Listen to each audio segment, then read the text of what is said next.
Dans l'Apocalypse 2, il y a 4 anges chérubins. Concernant ces 4 anges chérubins, dans le livre du prophète Ziel, Elpoc, le prophète Ziel, a aussi vu 4 chérubins, mais le prophète Ziel a écrit que chaque chérubin a 4 visages. Chaque chérubin a 4 visages. Tout d'abord, il y a le visage d'un lion, le visage d'un taureau, le visage d'un homme et le visage d'un aigle. Le visage du chérubin est le visage d'un taureau. Ces 4 visages, le visage d'un taureau et le visage du chérubin.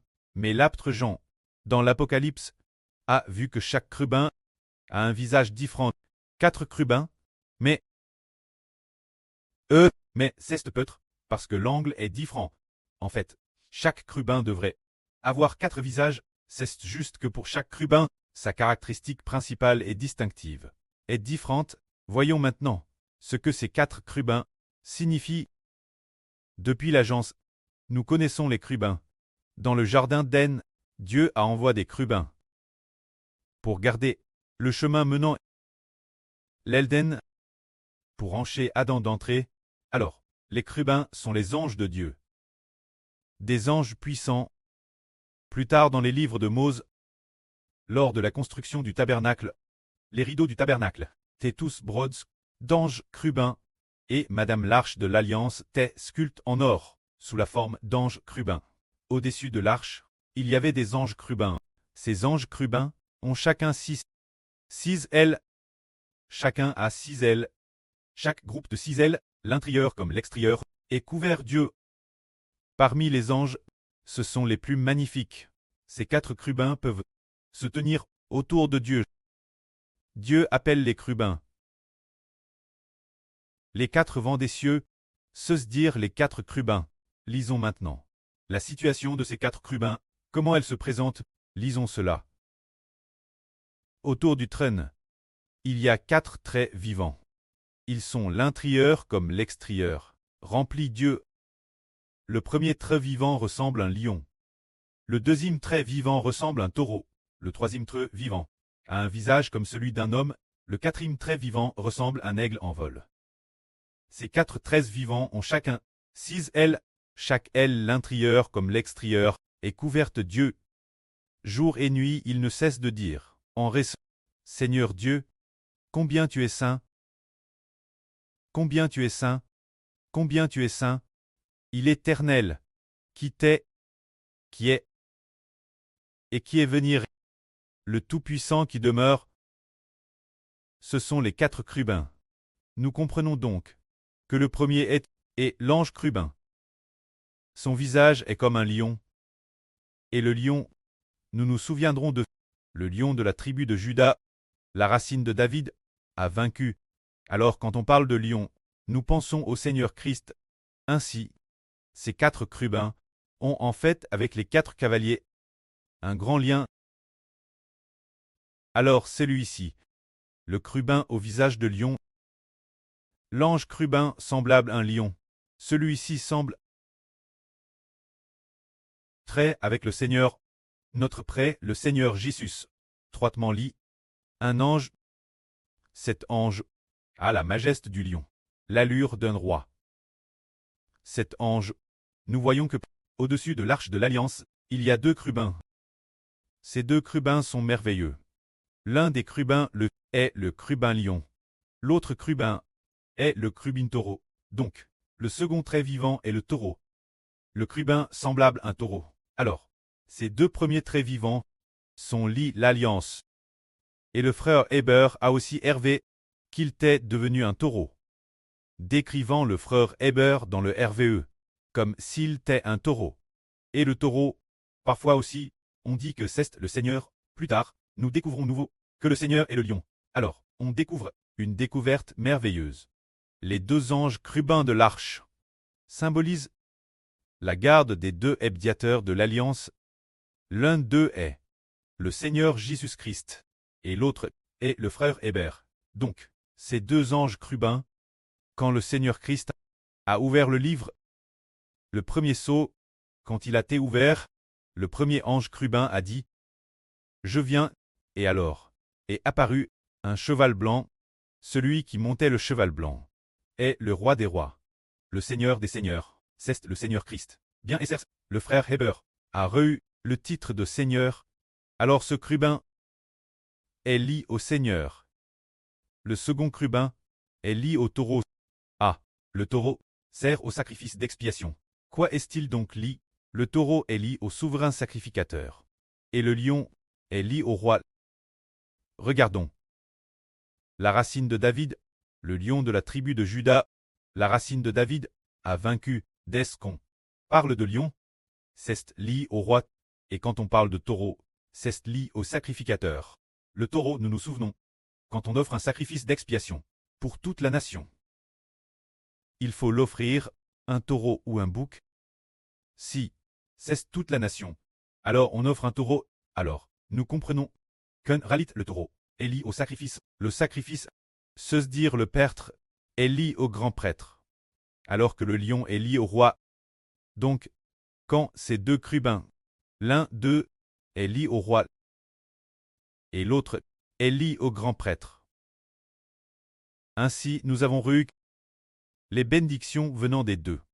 L'une vient du Seigneur Christ, la bénédiction qui en découle, nous faisant roi, et l'autre, bien Esser, est aussi lié au Seigneur, lié au taureau, et donc aussi Ashber, aussi lié au Seigneur. Se dire le sacerdoce. C'est pourquoi nous découvrons maintenant que nous cumulons deux fonctions. L'une est celle de roi, l'autre est celle de prêtre.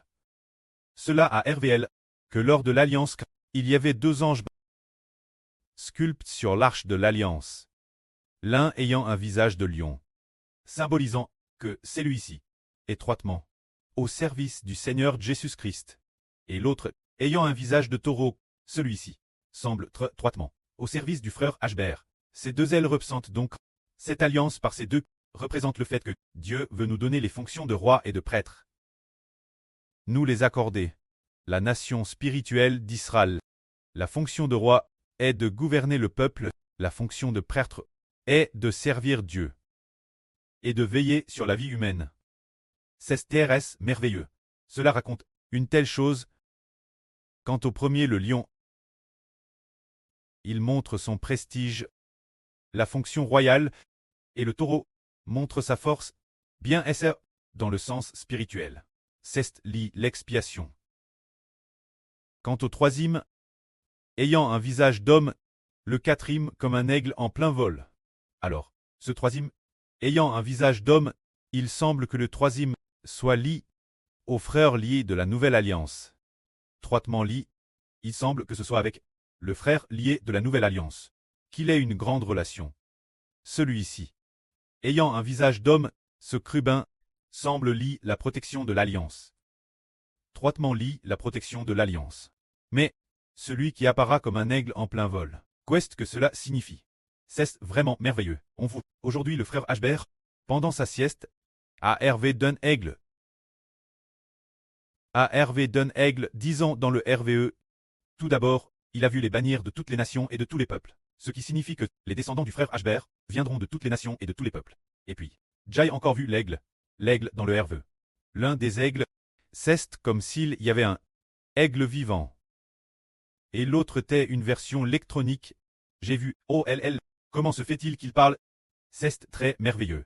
Dans le RVE, l'aigle parle, en racontant que il semble que le quatrième crubin soit lié Mose. Peut-être lié au Mose du Nouveau Testament. Mais concernant cette affaire, l'avenir nous attendrons la révélation du pré-cleste. Parce que, plus tard, le pré va. Concernant le contenu des 4 cavaliers. Plus tard, le frère Ashber l'expliquera. Aux frères et sûrs, ils seront tous des personnages de cette époque, tous de la maison spirituelle d'Israël. Parmi eux, celui qui est comme un lion et monte le cheval blanc. C'est bien Esser le frère Ashber. Mais, parce qu'il a reçu le nom du Seigneur le frère Ber, celui qui monte le cheval rouge, nous comprenons que c'est le frère Ashber appelle Israël. Celui qui monte le cheval noir fait peut-être référence au frère Li du Nouveau Testament. Celui qui monte le cheval plaid, ce n'est pas SR.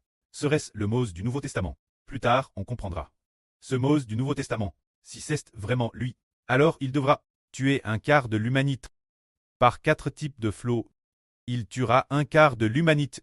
Il a dit aux frères et sœurs, Ashber a dit qu'il obtiendrait de YouTube un quart de l'humanité. Comment se fait-il que ce quart et le quart tu correspondes? C'est très merveilleux. Il obtient bien un quart. Continuons regarder. Ces 4 anges chérubins sont l'intérieur comme l'extérieur. Couverts Dieu.